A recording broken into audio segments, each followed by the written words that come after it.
Dreaming of owning a property in a prime location with great proximity and fantastic neighborhood?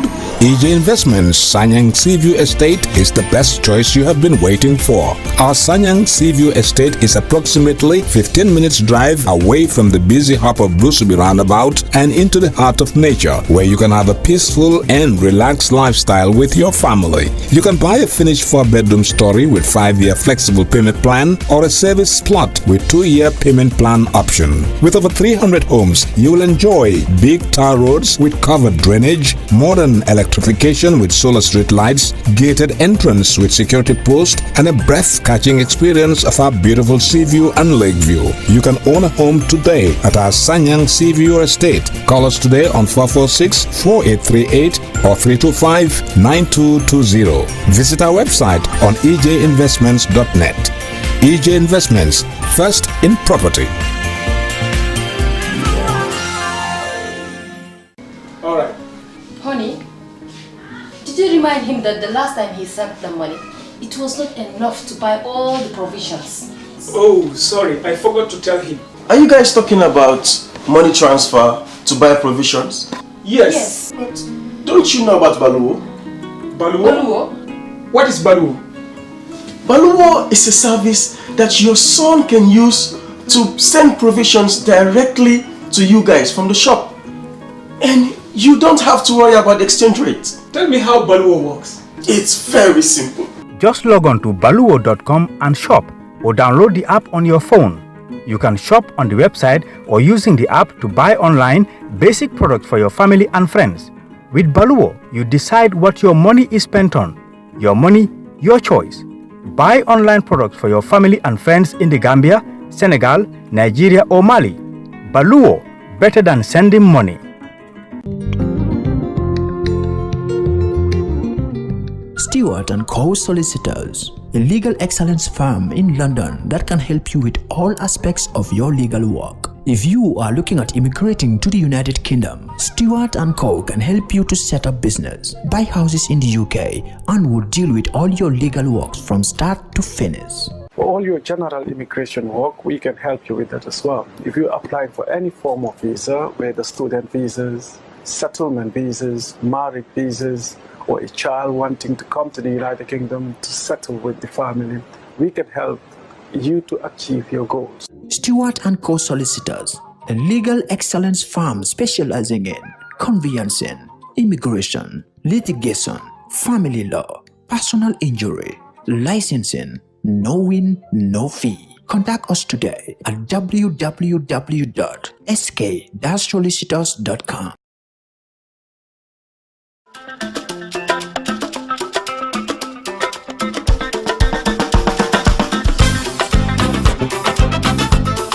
Nijaay, saako maalo bi jeex na te diwlin bi jeex na dama am pour dem marché. Ah, Pape, dégg nga li ndaw si wax de. Léegi nag dimbali ma rek nga lebal ma benn bidon diwlin ak benn saako maalo. Soo ci mënee boole soble sax nga boole ko ci. Sama doom Lamine su yónnee xaalis bi rek ma fay la sa xaalis. Non, bu diwlin diwlin ma mënuma la ko lebal. Parce que doo ma dee fay on time loolu moo tax mënuma laa lebal. Daal yow sa doom bi fan la nekk? Sama doom mu ngi Angleterre. Angleterre. Daal xanaa yoo yëguloo Baloo service ku ko am fu waay mun a nekk si àdduna bi mën na laa yónnee ndugg si nu gaaw te amul benn jafe-jafe amul ne réew bi dafa po te xoolal soble diwlin maalo pompiteer ak li ñu mel sooy yegg baluo.com di nga ko am gis nga ku bëgg a jëfandikoo Baloo service bi dugal sa Play Store nga type baluo.com downloadal app bi nga jëfandikoo ko ci nu mu gën a gaawee.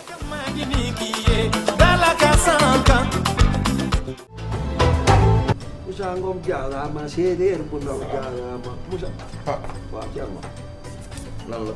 sam pap dee na. déedéet daf ma yónni woon ma joué ko bii. waaw yàlla def mu gagné jàppoon. $100,000 la. laa ilaaha illallah. te yow xam nga ne sama papa dafa amee cardiaque. yow da ngaa dof. yow xam nga luy $100,000. xam naa ko kay man naa lu ñu bëggoon nga dimbali ci. demal.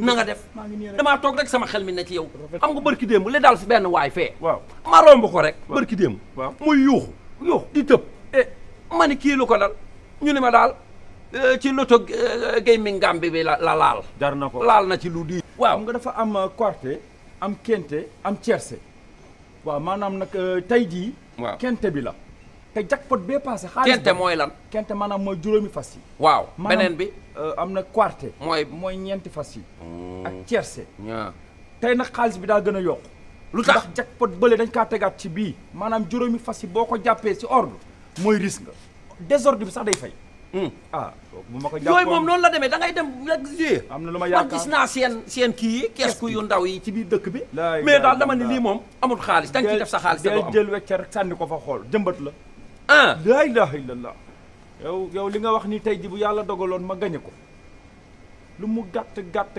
fi mu toll nii boo gañe woon $100,000 waaw lu may def waaw nooy def xam nga yow sama xarit nga waaw damay fexe nga rey say noonu ci nan lu mu gàtt $50,000 waay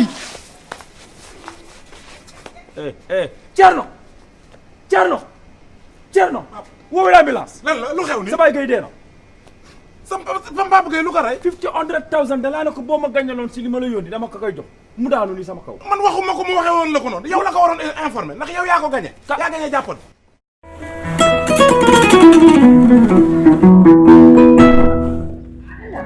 Maria, apa kau kena ikan faya suku? Na broda mimba Europe, Mr. Conte. Nka boleh kolkan sai na suku na mano banta jabo banta tulo ban. Sai nka boleh kolkan anda ka ba office ko na badama bulo mutarin baka ta fintilano. Ikon batunga ne ta ya kuriyan ma kai dubanti na ta mano sani tulo ne jam. Munda, bete la broda man balwo service kala. Mun service? Balwo service. Ni da foron ta mo kala. Munda, afela broda ko. Abitala internet all. Aya ba site la woldo. balwo.com. Na yo sajje a apo nga ba download la telephone lo na be sandiro to ni wal na be sidin ala office ko ndama manjar pura ta bank ko kodoki abe sidin office ko ro daminto e do message so yo telephone ko no e biti ko be Gambia dawda biti ko babele ko ta tano dawda yeta tempo tawo wodama yala bari wa service na ta molda han ata nyo le kan kija na bro dan ta ko ayo ko kija Balwo service dinkirala jampo o manken na kolea ko Balwo service sal. Can you hear me?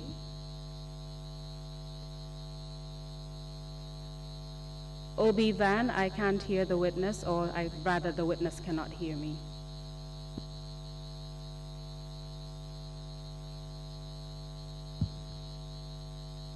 Mr. Joof?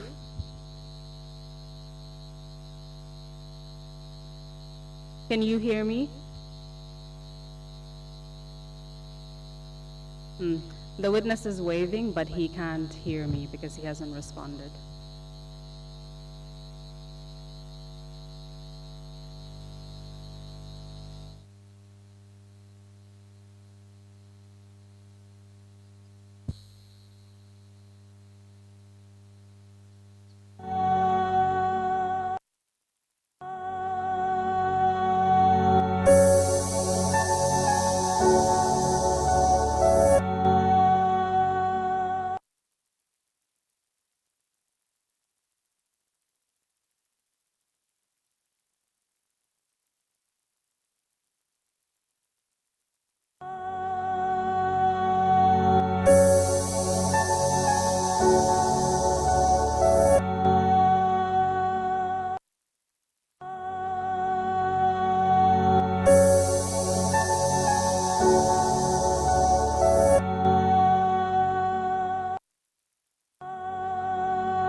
Mr. Joof. Mr. Joof. Hello, Mr. Joof. Hello, Mr. Joof. Wow.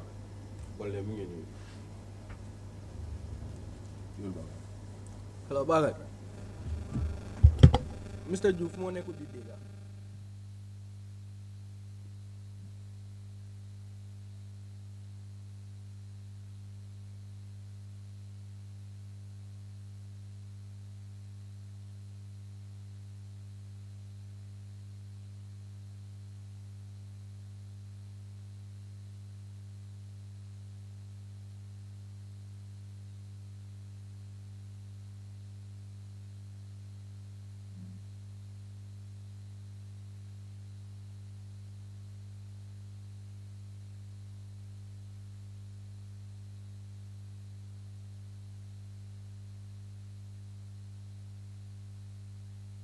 Hello, Mr. Joof.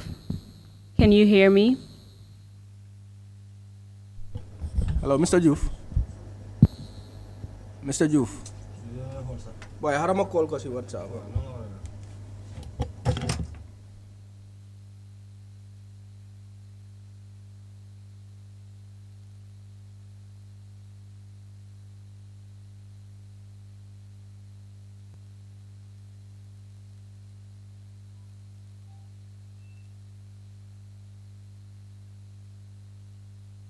Hello. Yes. Mala dega legi de. Why nekuma on dilandi? Hello, good morning, Mr. Joof. Can you hear me? Wa mala dega pinnaken. Very well. Can you adjust your screen slightly because we can't see your face properly? Oraja mune neku dila dega. Bete. Wa legi mema ma waha ma communicate Okay. okay. Mr. Joof. Yes. Okay. Okay. All right.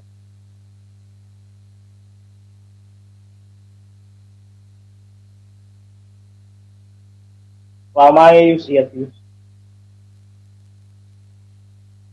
No, earpiece bi man ko de bi nekk mo ngi ci suma cell phone. Okay, maa ngi amee beneen ci tablet.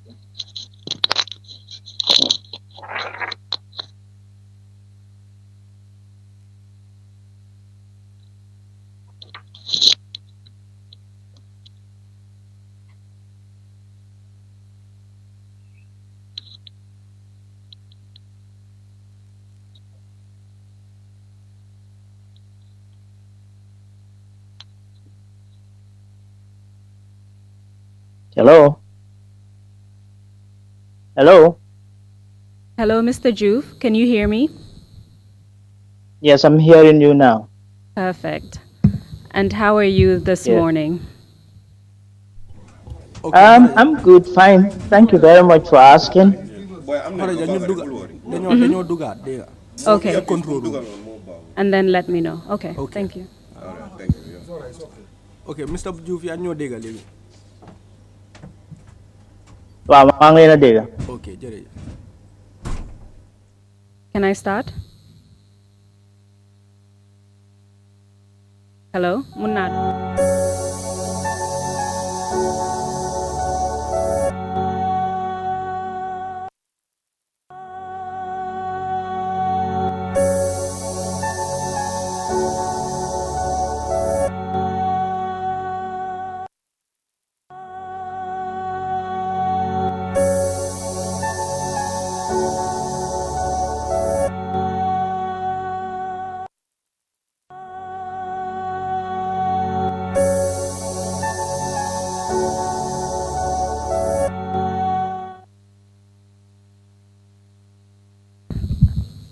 Mr. Joof, so we can now begin your testimony. Before we start, I would like to administer the oath. So repeat after me. I, Omar Joof. Okay. I, Omar Joof. Do affirm that. Do affirm that. I will speak the truth.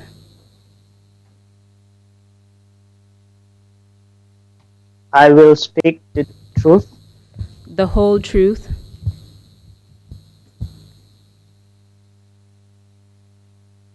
The whole truth. And nothing but the truth. And nothing but the truth. Thank you very much. We already spoke before, so you know that my name is Horeja Balagay. I will be questioning you today on behalf of the commissioners.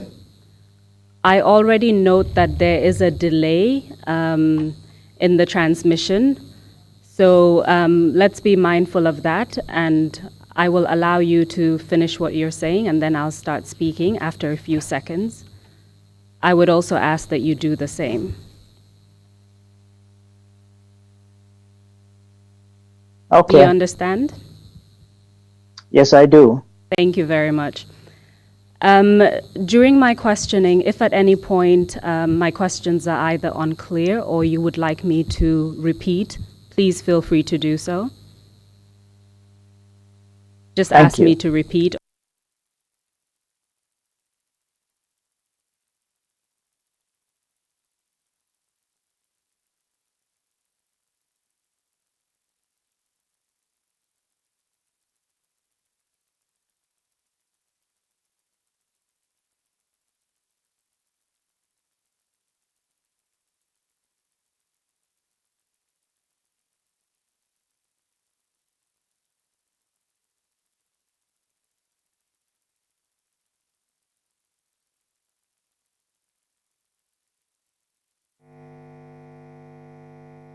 I am mindful of the fact that you have been working all night and you might have had maybe about 2 hours sleep before starting this testimony, so thank you very much.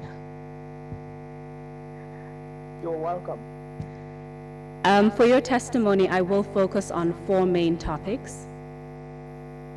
The first topic is about your who you are, so your biographical information, educational background, as well as work experience. Thereafter, I will focus on Gamsu as a student union body in the Gambia.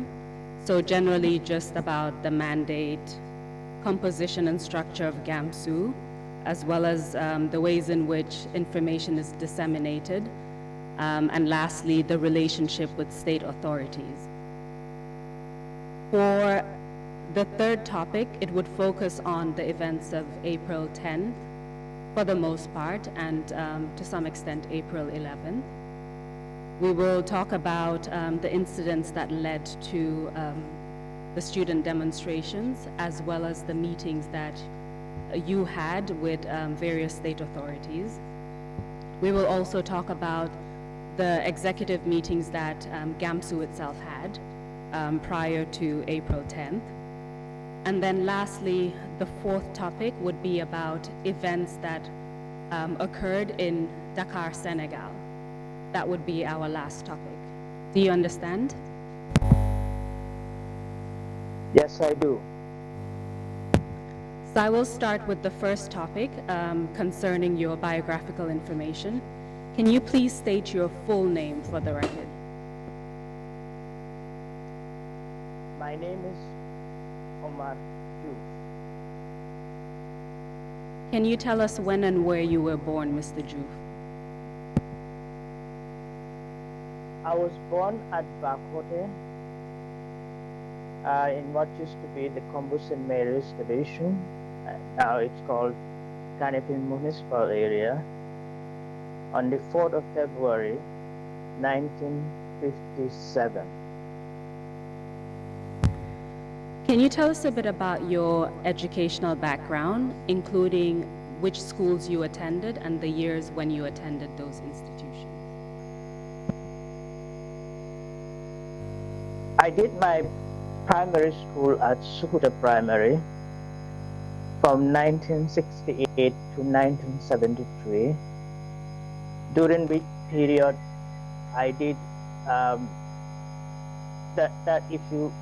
If you look at that, you realize it's 5 years, because after stopping my class in primary 1, I was made to skip primary 2. I was taken to primary 3, and I continued that way up to primary 6. And I started the common entrance examination in 1963. I was top of my school, top of my class, and I'm among the best 10 in the country. Just to interrupt you there, you said you sat your common entrance in 1963. Would that be correct? 1973. Indeed, so it took you 5 years instead of 6 years to do your primary education. Exactly. Yeah. because the headmaster at the time, who was Mr. Charles Powley, thought that I could cope with after my fourth year. He thought I would be able to cope with the primary school, the demands of primary school. So he skipped me. I skipped primary school and went to primary school. I was disappointed in myself because I could not top the class that year. I came fourth, but from that point onwards, I topped my class up to when we sat to the common entrance examination. I topped my class, I topped my school, and I was among the best 10 in the whole country. So I'd like to go through this quite quickly. Can you tell us where you went to for secondary education? From the primary school, after having done so well at the common entrance, I had opted to go to Gambia High School. So expectations were that I would go to the Gambia High School. But when I went to Gambia High School, my parents were not able to provide an authentic birth certificate for me. And so it was difficult for me to go through the process of registration. But at the end of the process, the principal of Gambia High School suggested that since my papers were not correct, I should go to Craveron School. That was in 1973. So I went to Craveron School also. Mr. Baji was there then. He looked at my papers and suggested that I should go to Form 2 instead of Form 1. So I started that one too in Form 2, and instead of 4 years, I did it in 3 years. That was in 1976. And again, I was on the merit list for the whole country. So finally, I went to Gambia High School. I went to Gambia High School in Gambia High School. Can you give us the dates when Yes. you attended? I went to Gambia High School in September 1976, and was put in the Gambia High School had this A stream, B stream then. So because I came from a junior secondary school, I was put in Form 4B, which means I had to go through Form 4B, Form 5B, and then Upper 5B in order to do my O levels. So I went through that also, and I did my O levels in May, July of 1979. And again, I was able to go to the sixth one. So when did you finally complete your education at Gambia High School? That would be the A levels. I finally complete. Yeah, I completed my A levels in 1981 at Gambia High School. Thank you very much for that. I'd like to move on briefly to your work experience. Upon completing your A levels at Gambia High School, where did you work? After completing my A levels, I went to the newsroom at Radio Gambia. I worked at the newsroom in Radio Gambia from early 1982 to 1984. Then I left Radio Gambia. So I left Radio Gambia and went to what was the Gambia Commercial and Development Bank. I was enrolled there as a bank clerk. My first station, I was posted to the Grand Street branch, where we used to pay government salaries. And I was at Grand Street branch for a little over 1 year. Then I was posted to the Bakau branch. So can you tell us when you finally stopped working at the Commercial and Development Bank? What year was that? I stopped working at the Commercial and Development Bank in 1986, around sometime in March. And thereafter, can you tell us what other job you held after the Commercial Bank? I left the Commercial Bank and left the Commercial Bank as part of my community. Part of my community work was I was part of a testicle committee in my community at Bakote. We had built an elementary school, a primary school there. So when I left the bank, I was also a member of that school committee. I was the secretary at the school committee. So I had known the headmaster for years. Like, he was one of my teachers at primary school. I was the late Omar Joof. So I was brought in to help teach in grade 6 because they had just lost one of their primary 6 teachers. So it was not exact. It was about the end of September 1986 that I started teaching there. And can you tell us for how long you taught at Bakote Primary School? I taught at Bakote Primary School for 6 years, and in 1992, after having enjoyed teaching, and I decided to build a career in teaching. So I went to Gambia College in 1992, September. And while you were at the Gambia College in 1992, after 6. Sorry, can you hear me, Mr. Joof? Yes, I'm hearing you. Thank you. While you were at the Gambia College in 1992, did you join any students' union?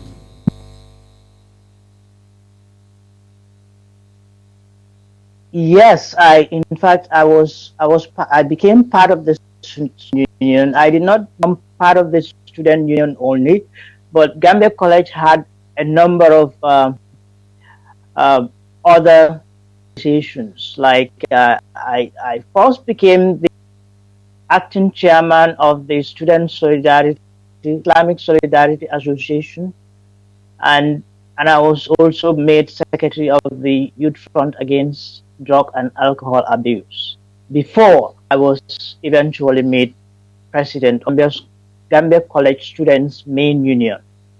This was in 1993.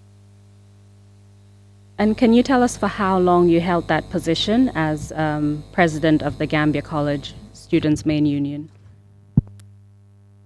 The tenure was for 1 year. It was one academic year, from 1990 to 1994. Can you tell us what was your motivation for? Yeah. I'm sorry. Can you hear me? Yes, I'm hearing you. Can you tell us what was your motivation for being engaged in unionism within the context of student unions at the time? Even at the sixth form, I was part of the student organization, and I started doing it even before I became part of the student organization. There, I was also part of the debate team at Gambia High School.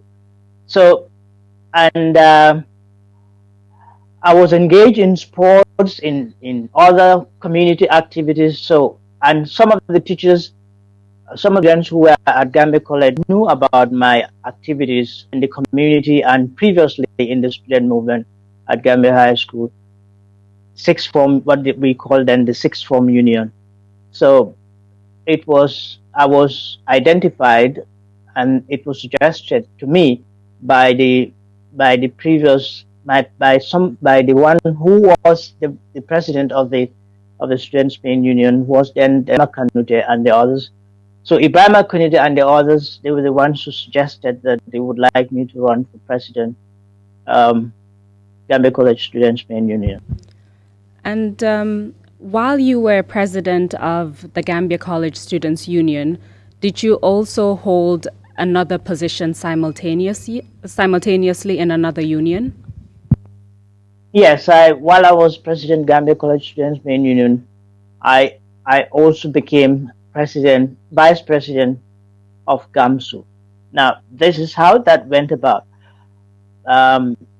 before I became president of Gambia College Students Main Union, there was misunderstanding between high school students and college students as to who was to be, as to where the president of Gamsu should come from. And as a result, Gamsu was not functional during those years. But in my campaign to become president of Gambia College Students Main Union, I promised students that once elected president, we would go in a rapprochement with Gamsu so that we could have a functional National Student Union.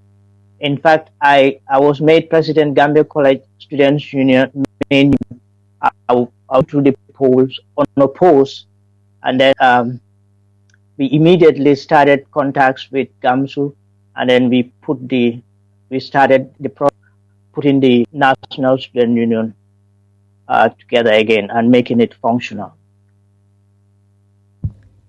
I'd like to focus on Gamsu itself as a student union body.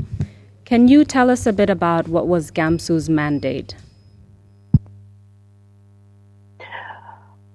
Gamsu was basically, since colonial days, basically it was mandated to overlook the welfare and the interests of Gambian students at the national level. It was as a result of its pre-independence background. It had an element, initially it had an element of, it was a pressure group, and at the same time it was an interest group. So, and it brought together students from all over the country, but at tertiary and juniors, what used to be initially high school and junior secondary school. Basically, her mandate was to look after the welfare and interests of the students. Can you tell us a bit about what were some of the ways in which Gamsu carried out that function in relation to student welfare?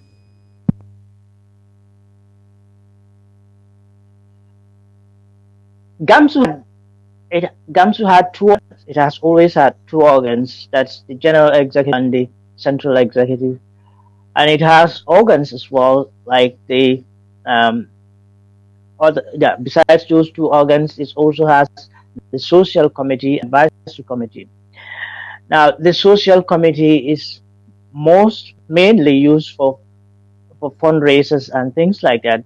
And the advisory committee is used in conflict scenarios because advisory committee's membership expanded beyond the student population. People in the larger community were also invited into the advisory committee as well.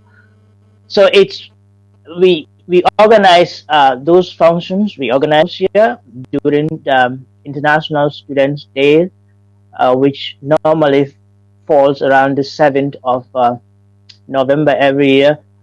There are organized symposia and functions like that to kind of publicize student issues and hold debates on student issues, matters of student interest, basically. Gamsu also produces a magazine which is supposed to be a biannual magazine to kind of reach out to students and publicize matters of interest to Gambian students as well. Thank you for that explanation. We've heard a little bit about the structure of Gamsu. So I would just like to focus on one aspect of that structure, which is the central executive. For the purposes of my questioning, can you just clarify if that's the highest organ of Gamsu? Yes, it is the highest organ of Gamsu. Can you tell us about the composition of that organ as of 1999-2000? Now, it was basically, the membership was elected at Congress, and it was made up of the president, the vice president, the secretary general, the assistant secretary general, Then you had the treasurer, his assistant, the information secretary, public relations officer, and external relations officer. These are the elected members of the Central Executive Committee. But we also had what we call ex officio members, because they were not directly elected by Congress. They were elected by their respective sub-unions. That is the president of GTTI Students Union, president of Gambia College Students Main Union, and the president of MDI Student Union. But initially, the co-option of these ex officio members was is kind of a latter development. Because I don't think it was the case when I was vice president of Gamsu in 1993, 1993, 1994. It's a latter development that these people were also made part of the central executive.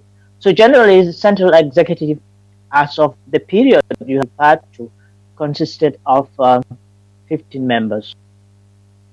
I would like to ask you a few questions about the membership in 1999-2000, and then we will address the relationship with the authorities and how that unfolded, which is something that you've just alluded to. So in 1999-2000, can you give us the names of the president, vice president, and the secretary general of Gamsu? Okay. I was the president, Omar Joof. The vice president was Alaji Esda. The secretary general was Senabu J. The assistant secretary general was Daniel Davis. The treasurer was Alassane Cisse. I can't remember the assistant. The auditor was Sanusi Drame. And then you had the information secretary was Alaji Kamara. The public relations officer was Usman Bah. The external relations officer was Babukar Jonga, and then you had this chairman of the advisory committee was Babukar An, deceased. His assistant was Mahmoud Njai. This is the members I can remember. Thank you very much for that. Can you clarify if the Secretary General was Seinabu J or Seinabu Gay? It was J. Sorry about that. Thank you for that clarification. J-A-Y-E. Thank you. Yeah.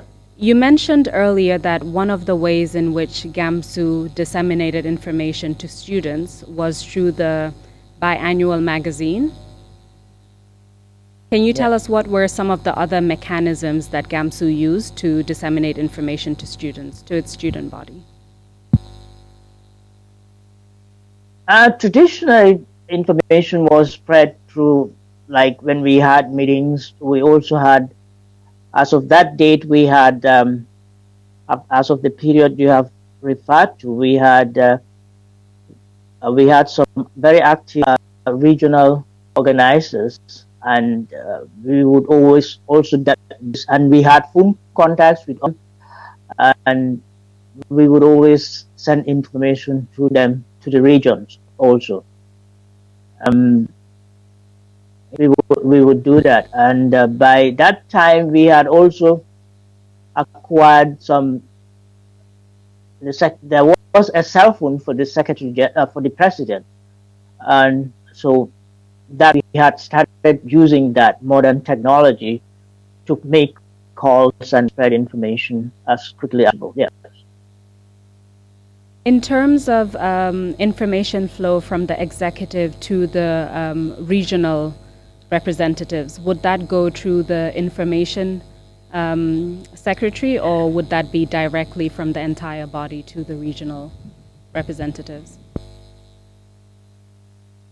Most of the time they go through the information secretary, yes, and the information secretary works with the anything that had to do with the regional with our activities in the regions was directly under the portfolio of the vice president. So if we had anything that had to go to the regions, both the vice president and the information secretary had to be involved.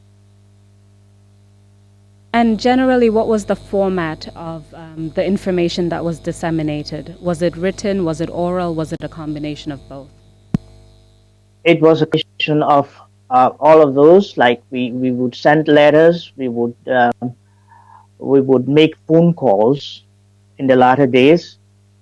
Yes, and we would also.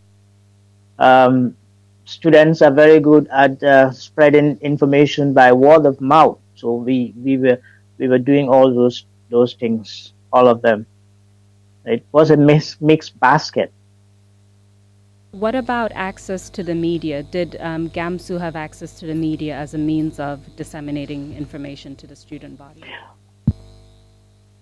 Oh yes, any student experienced activist will tell you that the media is always a very potent source of means of spreading information. We had good relations with the media houses in the Gambia, and particularly when the FM station started, we were regularly invited on programs in the FM radio stations, and whenever we sought the opportunity to be on their programs, they had always responded positively. Even when the television started, and I think there have been occasions when we used the television and the national radio to spread information, because I can remember very well when we started the Gamsu Trust Fund project. The vice president led a delegation to the Gambia radio, to the television, and they had some very good program to disseminate information about the Gamsu Trust Fund and so on.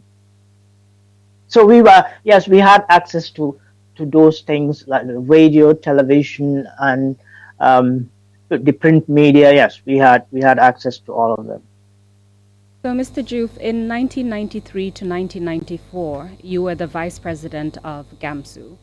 And then subsequent years down the line, yes, from 1999 to 2001, you were the president of Gamsu. I would like to have your perspective on the relationship between Gamsu and state authorities and how that relationship evolved to the extent that you know. Now, during my, I have had two stints. I mean, like I have been in Gamsu twice. Initially as vice president, and then at the time of the student demonstration in 2000 as president. Now, when we operated during two regimes, that is the Jawara regime and the Yahya Jammeh regime. The backgrounds, the environments were obviously different. During the Jawara regime, I think the politicians actually left us to ourselves and hardly ever interfere in anything we had to do. It was, I can remember all the way back to my high school days when we organized student demonstrations. When they were organized, they were mostly peaceful. And like I said, the politicians hardly interfered in what we had to do. But the problem in those days, surprisingly, was mainly coming from the technocrats, especially at the Ministry of Education, because I believe that they used the difference between the college students and high school students in regard of who is supposed to be the Gamsu president is supposed to come from. They use it um, to kind of put in place their own agenda on the student movement, which I honestly believe is to kind of put the student union under control. That was the case, but when the military regime came and they started the July 22nd youth movement, their focus, number one focus was this movement. I remember when we had informed students about the advantages of staying non-partisan and the drawbacks in becoming partisan. So initially, when they tried to involve students at Gambia College in the July 22nd youth movement, it's possible. We had sensitized students against becoming part of any political establishment. Instantly, the objective of the APRC administration and the APRC party became to involve students in their own activities. That is to recruit students and make the student movement partners in their own politics. So that's that's the different things. So can you tell us a little bit about that, the efforts to involve students in the July 22nd movement? Yeah, because I remember in 1996, around that time when they were forming it, our great sister Nimrani and Mr. Was it Tamsir? They went to the Gambia College to recruit them, to ask them to join the July 22nd youth movement, but the students refused to do so. And but along the line, by the time I became president, by the time we took over the student movement, leadership of the student movement, Gamsu had a full-blown relationship with the APRC and the president, particularly through the July 22nd youth movement. And when you that say is that the situation Gamsu, we found in place. Sorry to interrupt you. When you say that Gamsu had a relationship with the president at the time through the July 22nd movement, who in particular are you referring to within the July 22nd movement? Most of the activities from July 22nd youth movement and were mostly led by the late Baba Joof. It was like the main link between Gamsu and the president. So when you took over as president in 1999, did that relationship with the July 22nd movement continue, or did that relationship change? It was the relationship as we came on. It was too close for comfort. It was definitely too close, and we were not comfortable about that, because students had complaining about the proximity in terms of the relationship. Students, they still want the union to be non-partisan, and they do not want Gamsu so obvious hand in gloves with the regime. So what we did as a national student leadership was we instituted what we call a system of quarantine. We decided that no student leader in the Gambia no one should go to Kandilai without authority from us, and nobody was to make contacts with the president, Baba Joof, the July 22nd youth movement, my predecessor Fakuru Silla, and there was some other individual. I suppose the lady who later became the Minister of Information. This was it Fatu Fai? Yes, that was it. We also put that lady in quarantine because we thought she was also trying to use Gamsu for some other reasons. So we put in place a system of quarantine, and then that succeeded because we had only one problem. Was some students went to Kandilai without our knowledge. Some students in the leadership, and we wrote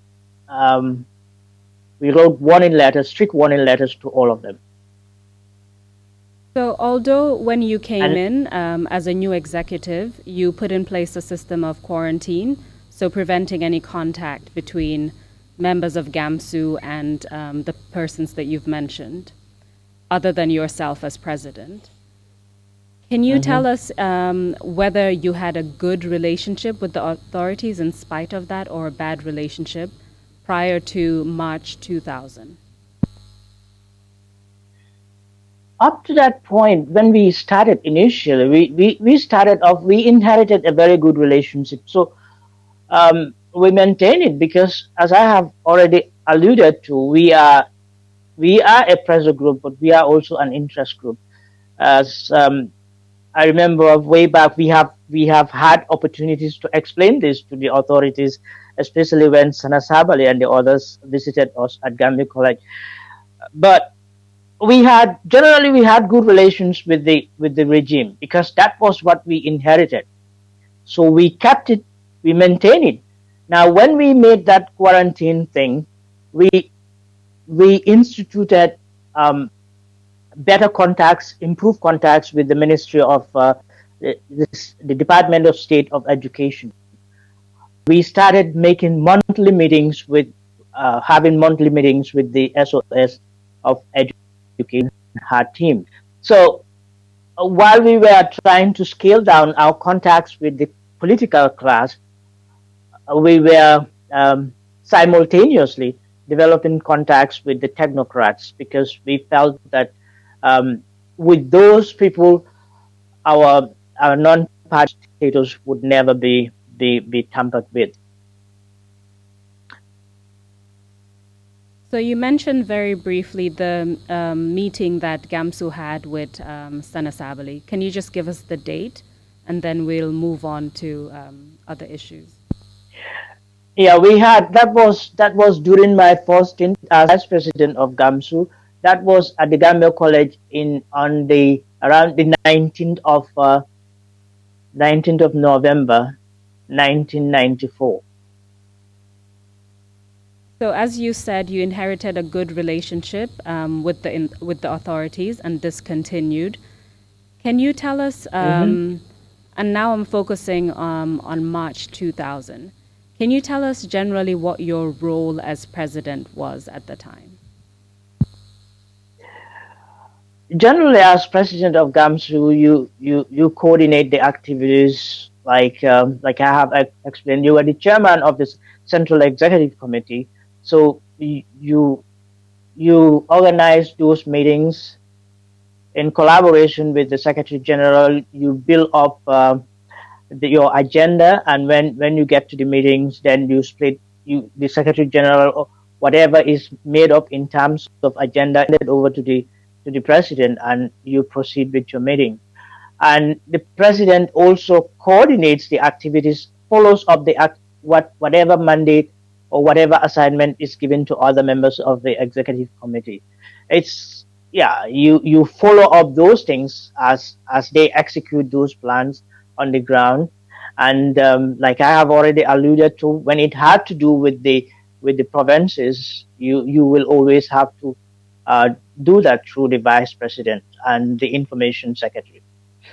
So yeah, generally that was and I as president, I led most delegations. And if I do, there have been instances when I thought, because of my experience, I should allow the other members of the executive give them the opportunity to gather experiences as well. So I have mostly allowed them, the vice president, to lead delegations or to lead programs on radio and television while I sit home and observe them, and later we meet, I critique them and give them advice and things like that. But yeah, the president was in everything. When the information secretary is publishing anything, or when he is, we also, part of our fundraising is to print T-shirts and things like that. The president would still be in touch with him as he does those things and everything else. And as president also, I had control over what was petty cash. Now, when I came in, there was both petty and transport allowance. I said, this is not necessary. I don't like it. I don't trust those proliferation accounts like that, because it creates chances for corruption and things like that. So I banned the transport allowance, and we retain the pass, which used for paying the fares of executive members as they travel to and from meetings and so on. So, yes, I had control over that to the Peticus. Yeah. Thank you very much, Mr. Joof. I'd like to focus on the events of March and April 2000, focusing first on the incidents that sparked the student demonstrations. Can you tell us about how you came to learn about those incidents and what measures were taken by Gamsu?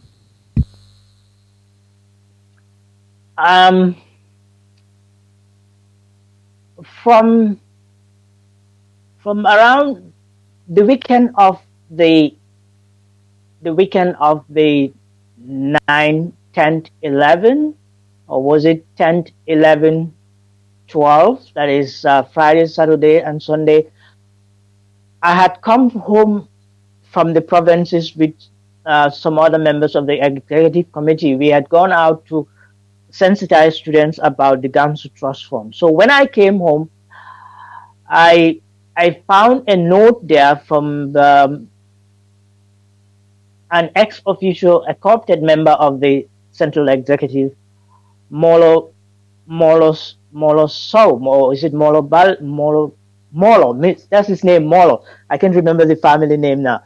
But he left a note to the effect that a girl had been raped at the Independence Stadium while there was, an inter-school sports competition was going on there. So that was that weekend when I returned home. That was what I found. But already, I was also informed by the vice president of Gamsu about the incident of a student at Brikama Foster's Senior Secondary School who was involved with some teachers and some fire and ambulance service officials, and ultimately lost his life the following day. I had information from the vice president, but the information in regard of Binta Mane, I got that from a note I found home, and it was left there by Molo for me. You've given us the name of the student that was involved in what happened at the Independence Stadium, the one that was allegedly raped. Can you give us the name of the student that you talked about regarding Foster's school? That was Ibrahim Abari. Ibrahim Abari. So can you tell us what are some of the measures that Gamsu took in relation to or in response to these two incidents? Now, what we did was the vice president was in Brikama then, because he comes from Brikama. He was at the Gambia College as well. So we determined that he should cover whatever was going on in Brikama, and then I should lead my other colleagues in covering whatever was around, Banjul, Serakunda, Bakau area. So that was what we did. Now, when I had that information, about the rape case, what I did that Monday, I went to school at GTTI because I was attending lectures there. But after my lecture was in the morning. After the lecture, myself, the information secretary Alaji Kamara, and the deputy assistant secretary general Daniel Davis, we went to Banjul. No, on that occasion, I went alone. That was on Monday, the 13th. I went straight to the Ministry of Education and asked them about what had happened, and I discussed it with them. They had already been informed about it. So we determined there to go to hospital to look for the girl. So myself, before you proceed to the hospital, Mr. Joof, sorry to interrupt you. Before you proceed to the hospital, I'd like to focus on the meeting that you had at the Ministry of Education. Can you tell us who you had the meeting with? When I had the meeting, it was the Chief Education Officer, was then Dr. Ja, and the Assistant Director of Education, Mr. Hassan Joof. Do you recall the first name And there was a Dr. third Ja? party. I think it was Mohammed. I am not sure. You told us that you went there to inform them of the incident regarding the schoolgirl who was raped at the stadium, but they said they were already aware of it. Can you tell us about more information about the content of those discussions? Now, generally, what we did there, what we discussed was what to do about what to do that day about the girl. Where is the girl? And it was confirmed that we discussed that the girl was hospitalized at the RVTH, and then we decided what should be done. So, in order to do all that, at the meeting, it was decided that we should go to the hospital to check on the girl. So prior to you going to the hospital with officials of the Ministry of Education, as far as you know, did they mention any steps that they had taken in order to address the situation? No. Unfortunately, no. The unfortunate thing about this thing is that it was the student body that was initiating activities and actions all the time. So it was a result of my presence at the Ministry of Education that it was determined that we should go to the hospital to check on the girl. Can you tell us who went with you from the Ministry of Education to the hospital, the RVH, as it was at the time? I definitely, Mr. Hassan Joof was there. It was three of us went, but I cannot remember the other person's name. But I do remember Mr. Hassan Joof, because I had known him by then. Can you tell us what happened when you arrived at the RVH?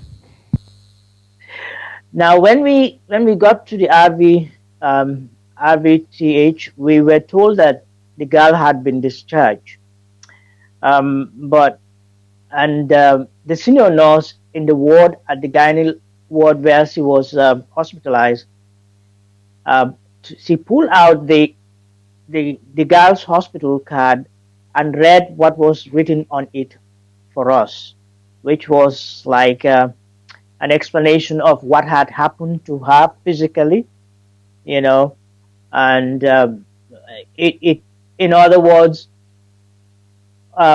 she gave us information which was indicative of the fact that, or was evidence that the girl had actually been raped. And very briefly, did she provide you any information about the condition of the girl at the time? Yes, she said by the time the girl came to the hospital and when they checked on her, they found that she had been penetrated and that there were cuts and bruises on her genitals. Mr. Joof, after that meeting at the RVH, where did you go next?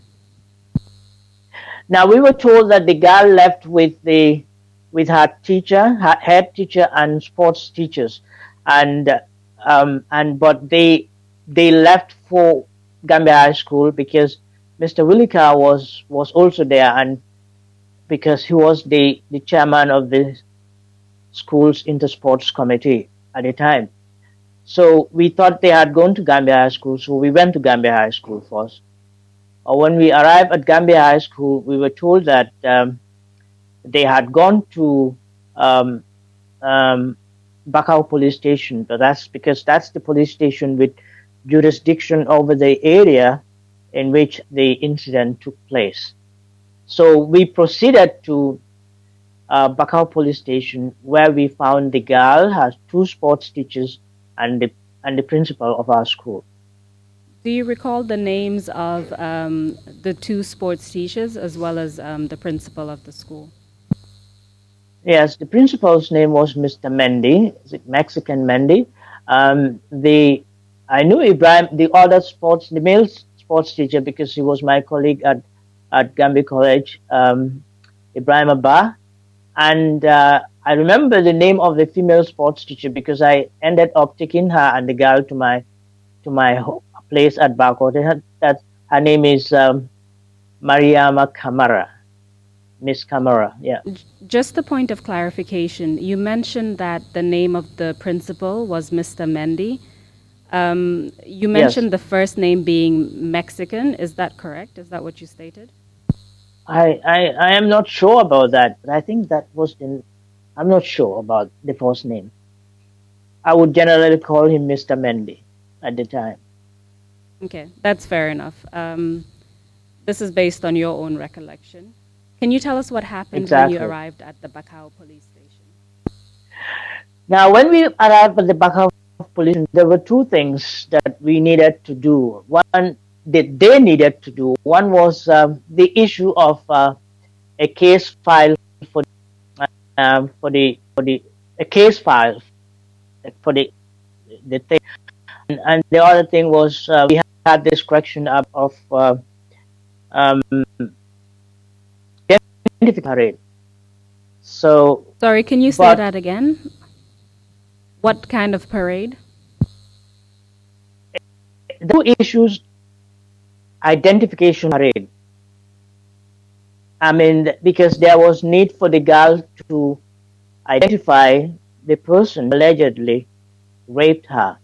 So these were the two issues, but the most urgent one at that point in time when we arrived at Bakau police station was the case file, but they could not provide a case file. So, and I think it's because the person who was supposed to prepare the case file was not there.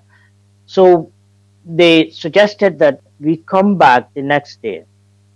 So can you just tell us who you spoke to at Bakau police station? Do you recall the name or names of the officers you spoke to? Yes, we spoke to Station Officer Fofana. That's I can remember his name as Fofana. Station Officer Fofana. He was the station officer at the Bakau police station then. I take it that you don't recall his first name from what you've just said now. No, I cannot recall his name. No, he was S.O. Fofana.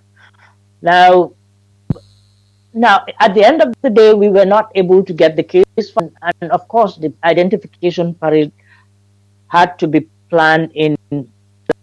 It's not obvious to take place that day, so we did generally discuss the identification parade, and I can remember emphasizing to the SO the importance of having the ID parade as quickly as possible. So, this was a traumatized girl, taking her age into consideration, and if the identification parade would take long, it may have memory affected.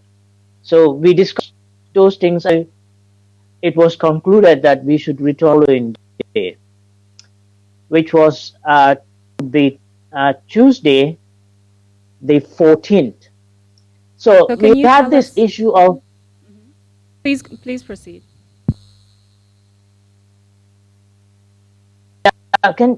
Yes. You want me to say something? No, I thought you had concluded, so I was going to ask what happened after you left Bakau police station? Where did you go next? Now, okay, what it was, there was this issue of where would the girl go, because the girl came to those areas with her teachers, so they were not sure whether she had relatives in the area, and the principal said she could not take the girl home, but the female sports teacher said she could not take her home because where she was being hosted, she had only she could where she was going to be hosted, she could get space for only herself. And so I suggested I take the girl and the sport teacher to our compound at Back Hotel. So they accepted. So I went home with the female sports teacher and the girl, and they spent that night at my place at Back Hotel. But the interesting thing is, the moment we arrived on our premise, my mother, who had inherited, I mean, like aspects of traditional midwifery from my grandmother, loved that the girl was in pain because traditionally my mother would take newly married girls to their house, and while they were being introduced into marriage, the physical aspects of marriage, she would be continuing to take them there and assisting them physically in terms of their bodily needs and so on and so on. So she was experienced enough in mind to understand the girl was in pain. So she asked whether she could help her. At that time, I was still with the officials from the Ministry of Education because we took them to Bakote in that same vehicle. So they agreed, and then I proceeded to Brikama with the same officials and left the girl at my place until the next day when we returned to Bakau police station. So of course, your mother having had experience in relation to people who were married for the first time. That's a different scenario from an allegation concerning rape. Of course, that's totally different. Exactly, yeah. That was. I think what I'm trying to insinuate that is what happens whether people are raped or whether they are newly married. If, for example, in the Gambia, the fact of the matter is we celebrate virginity.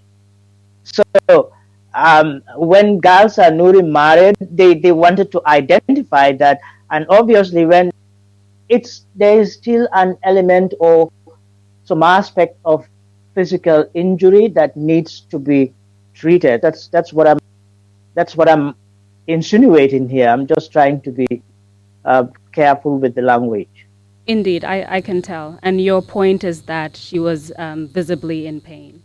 One could tell from just observing her. We have about 15 minutes left for this session. So you told us that you left the girl as well as her teachers at your house, and you went somewhere else. Where did you go? I went with officials to Brikama. I went with them to Brikama because that was it was our mission to Brikama was in connection with something else. It was we were all they were all teachers. So and I was a teacher as well.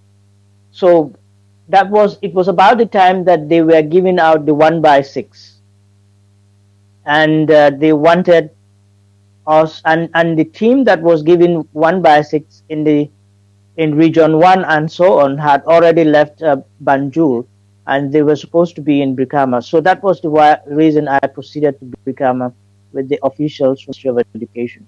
We went there to our 1/6 loan from the government. So I'd like to proceed to the next day. You were told by the Bakau police station, the station officer, Mr. Fofana, that you should return to the police station the next day. Can you tell us what happened? Yes, the next day we returned. When we returned, we found him actually at the auto. And the other, I went with the teacher and the female teacher and the girl, and the headmaster and the other teacher also came to the station, and we met there, and then we went to Mr. Fofana's office, and Mr. Fofana called the person who was assigned to prepare the case file, and then the person had already prepared the case file by the time we arrived, so he brought the case file to S. Fofana, and he received it there, and we realized that a case file had been prepared. Case. It was then that something very shocking happened.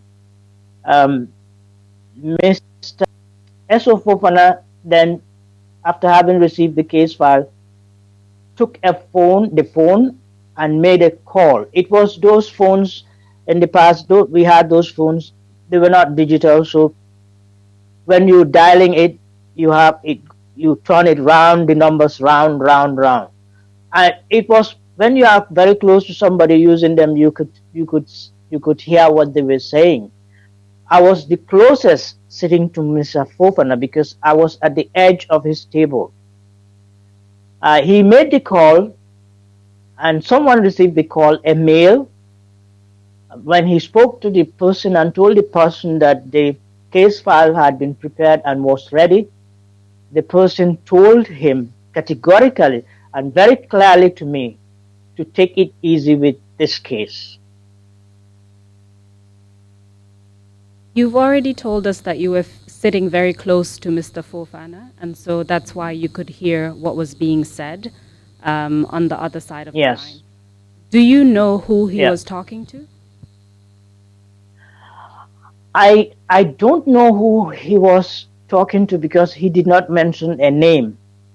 But apparently and obviously to me, he was speaking to someone up the ranks, someone higher up the ranks compared to him, because while they were speaking, he used the word sir, the title sir. He said, "Yes, sir." So from that room that he was speaking to someone of a higher rank than him. So from what you've told us, Mr. Joof, Mr. Fofana called someone much more senior than him in terms of ranks and informed that person that the case file concerning Miss Mane had been prepared and it was ready. And from what you've said, that person responded, quote, "Take it easy on the case." Is that correct? Exactly, that's correct. You told us that that was a shocking experience for you. Can you tell us why?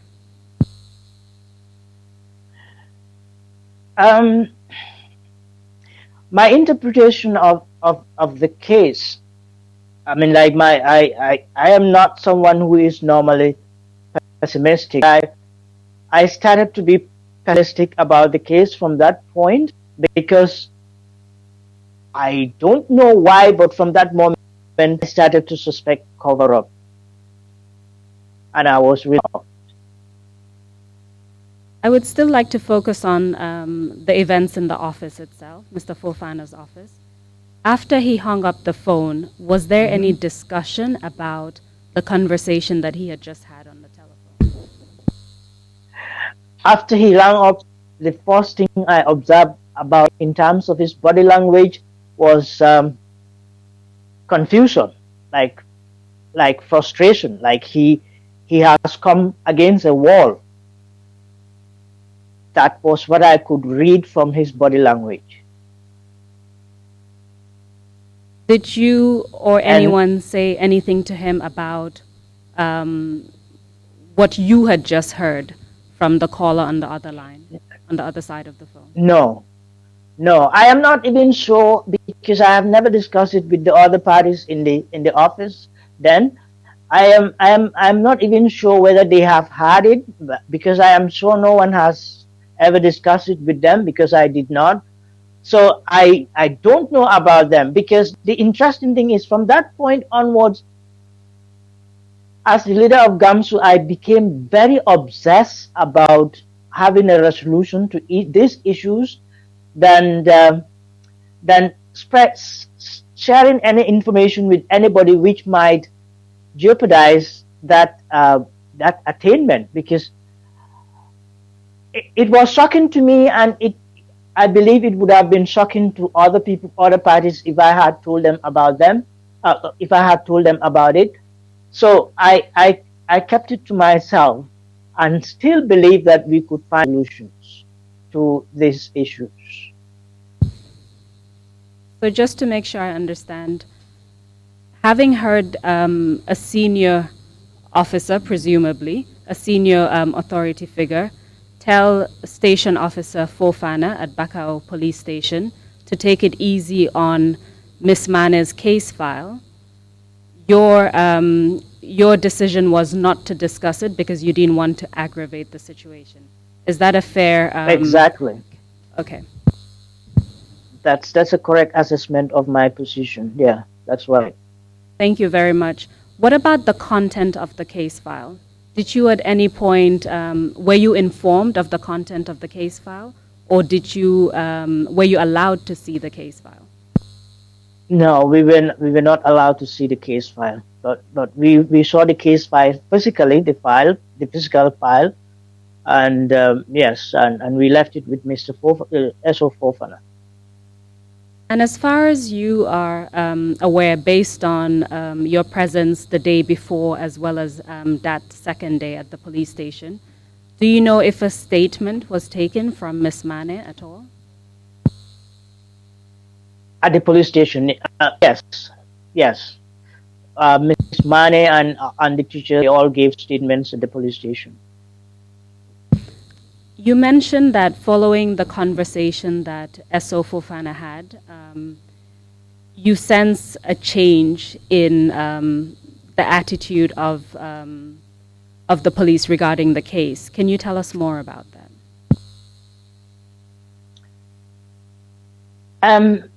From that point, the next most important was the ID parade, identification parade. Now this was on the 14th of March. Now schools were going to close that Friday. Schools were closing that Friday because it was early the next week and schools were going out on vacation.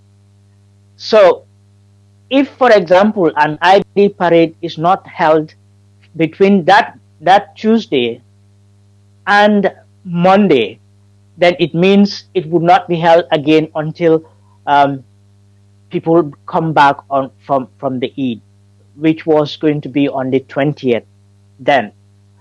So it became very important to us, and I started to feel the pressure in regard of the very urgent need for an identification parade. But even after we pressed that, but they could not provide for an identification parade. They could not provide for an identification parade within that week, which means also that up to Monday, which means also that the victim and her teachers had to go back to the provinces and come back after Eid. Did they explain why they couldn't conduct an identification parade prior to the holiday period? No, they did not. That's what I realized about the case at that point, they generally had started dragging their feet in connection with the case. Everything, they started dragging their feet, and you absolutely had to put pressure on them. And in terms of the pressure, there was just, I mean, like, it was just about, there wasn't much that we could do at that point in time. So we just kept talking to them. So in fact, what I did was, after that, they went away. When we dispersed at Bakau police station, the understanding was there was not going to be an ID parade until after Eid, and we all dispersed. But I had to go back to the Ministry of Education the next day to kind of give them a situation report, because when we went back to the police station the following day, there was none of them there. So I went to Banjul again the following day to give them a report on this. So from what you've said, you've kept the Ministry of Education abreast of the issues as events were unfolding. Can you tell us who you met at the Ministry of Education the second time around? I would always meet mostly the Deputy Director of Education, admin. He was admin, and the Chief Education at the time. Yes, Dr. Ja and Mr. Hassan Joof.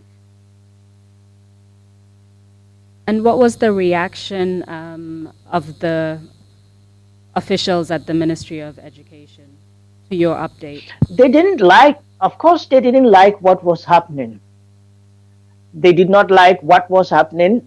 I can remember them praising us, the student leadership, for, maintaining a system of continuous follow-up on the case like that on a daily basis. But from their end, they were not doing anything. They were not doing anything. They were just, I was going there, giving them information, and even when there was, an ID parade, I informed them of the time of the ID parade, and they sent one person to attend the ID parade. So thank you for the information that you've provided regarding Miss Mane. She was, of course, very young at the time. It was her first time in the Greater Banjul area, so it's very helpful. She was very young. I think she must have been 12, 13 at the time. Indeed. So it's very helpful to have other people provide information from their perspectives. But I'd like to end that issue by asking one last question, which is concerning the identification parade itself. Can you tell us what happened when it was finally held? Yes, the identity parade happened after Eid. The girl came down. I think that was, yes, almost a Monday after the Monday after the Eid, and Eid was around the 20th. It was around about, I think it was on a Wednesday. Yes. So the following week, early the following week, they called us for the ID parade, and we went to the ID parade. I went there, and then the Ministry of Education, they sent one of their officials to attend as well, and the girl was there with one of our parents and a witness. So the parade was put in effect, and the girl went around and could not identify the person who allegedly raped her. But after that we were all asked to make statements because the press was there as well. And my reaction was that an identification parade is not the last item in the police investigation toolbox. I told them this. I said the police still continue the investigation through other means, because this should not be end of story. Just to make sure I understood something you said, Mr. Joof, the press was present during the incident where the identification parade was being conducted at the Bakau police station. Is that correct? No, it was at police headquarters in Banjul. At police headquarters, but Yes, the press yes. were present during that. Yes, it public. Yes, it was a public. It was a public thing. It was, who were not kept away. Thank you for that clarification. I will leave it at that because we need to take the lunch break. When we come back, we will focus more on the meetings that you had with the authorities. You've already told us that it was your vice president, Alaji Okay. Esdabo, who was involved in the issues concerning Mr. Ibrahim Abari. So we won't cover that, but we'll just move on to the meetings. Yeah, I think I excuse me. I think I attended only one meeting in regard of that at Gambia College. Yes. We'll talk about that briefly and then focus on the other meetings you had with the authorities. Thank you very much for all right. answering my question. Mr. Chairman, I hand over to you. Thank you. Thank you very much, Emma Council, and thank you, Mr. Joof. We will take a lunch break and resume at 3 o'clock sharp. Meeting is adjourned.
noo lañ def ñoo ñëw ak yéen rek skincare plus nar a jàkkaarloo ak yéen waxtaan ak yéen tuuti rek si suñu tube suñu baax emuñ rek ci ay diw waaye comme ni ngeen ko xamee rek dañoo yëngu ci ay tube te yënguwuñ nag si just any tube suñ tube bu nekk 5-star Jesna la 5-star Jesna mooy Jesna bi gën a pire moom la ñoo tube palmaan bi gën a fort moom la ñoo liggéeyee buñ demee Bamako ñun duñ dem ci marché bi rek buub indi déedéet dañ leen a jox suñu specs ne lañ nii lañ ko bëggee nay lañ ko bëggee fóot bi nangami fóot lañ bëgga pour mu mun a set waaw cuubi skincare déedéet doo ko sol mu di la taxa all over the place ci gàttal ñun rek si cuub dara du doy day des not only dañoo cuub but bu la neexee ñu cuubal la ba pare nag ñawal la ñaw fi mu gën a setee nag rek la ñoo fëlee ñetti ñawkat lañ am nañ ñawkati simple nga xam ne xoppati rek mbaa def sa taille basse def sa dagit def sa roba amul benn dawme am nañ koo xam ne moo ñoo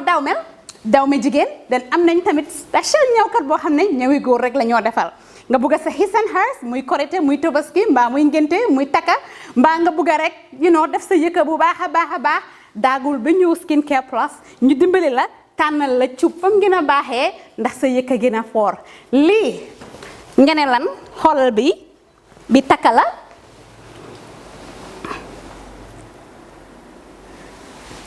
skincare fii la fu léegi yéen tey we're not all about skin we are skin care and the plus does come in so many different ways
Cubantu winje.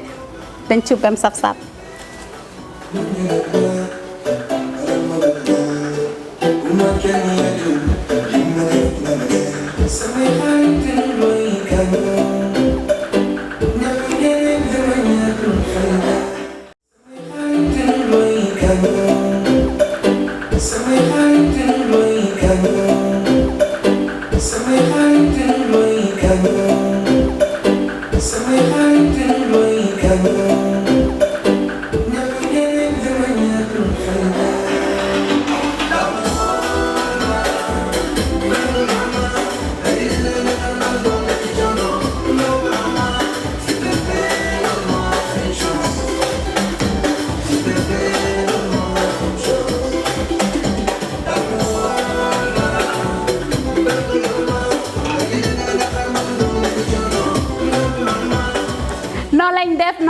No lañ def ñoy ñu ak yeen rek skincare plus nara jakarlo ak yeen waxtaan ak yeen tuuti rek ci suñu tube suñu baax emuñ rek ci ay diw waye comme ni ngeen ko xamé rek dañoo yëngu ci ay tube te yënguñ nak ci just any tube suñ tube bu nekk 5-star jesna la 5-star jesna moy jesna bi gëna pire mom la ñoo tube palman bi gëna fort mom la ñoo liggéeyé buñ démé Bamako ñun duñ dem ci marché bi rek bub indi dédét dañ leena jox suñu specs ne lañ ni lañ ko bëggé nay lañ ko bëggé foot bi ñaar nangami foot lañ bëgga pour mu mëna set waaw tube skincare dédét do ko sol mu di la taxa all over the place ci gatal ñun rek ci tube dara du doy day dess not only dañoo tube but bu la nexé ñu tubal la ba paré nak ñawal la ñaw fim gëna sété nak rek lañoo fulé ñetti ñawkat lañ am nañ ñawkati simple nga xamné you know xopati rek mba def sa taille basse def sa dagit def sa roba amul ben dawme am nañ ko xamné mo ñoo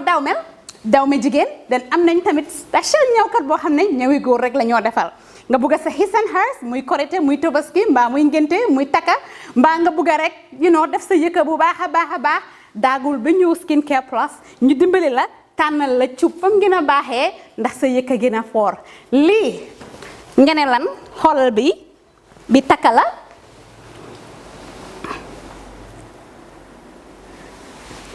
skincare fi la fu légui yeen tay we're not all about skin we are skin care and the plus does come in so many different ways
Cuban tuwin je, dan cubam sap-sap.